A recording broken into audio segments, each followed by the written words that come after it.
Eu já peguei o quadro de Santiago, agora eu vou te derrotar.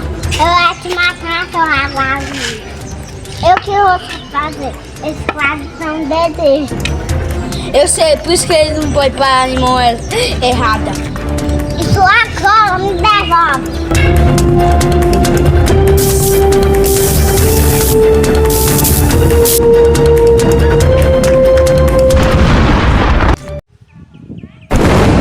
O que é aquilo?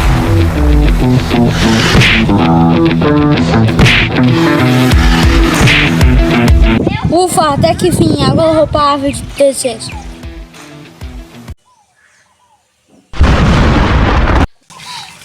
Vou falar com a mãe natureza que eu usei a árvore dela. Agora eu vou conseguir meu desejo. Mãe natureza, revele.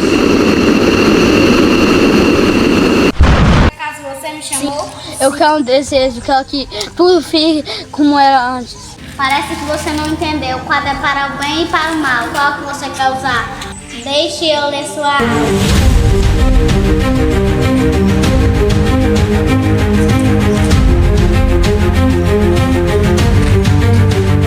Perdeu, babaca. Meu Deus, a menina pegou o quadro. Eu que vou fazer meu desejo. Isso é muito perigoso. Ela quer usar para o mal, vamos deter ela.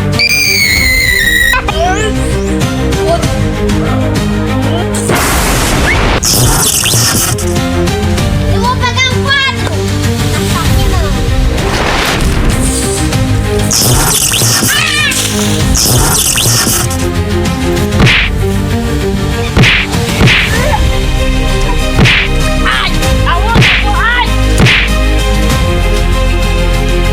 Tá aqui começa agora. Nós vamos matar ela? Por acaso você vai usar o quadro para o bem ou para o mal? É mesmo, hoje vamos colocar ela.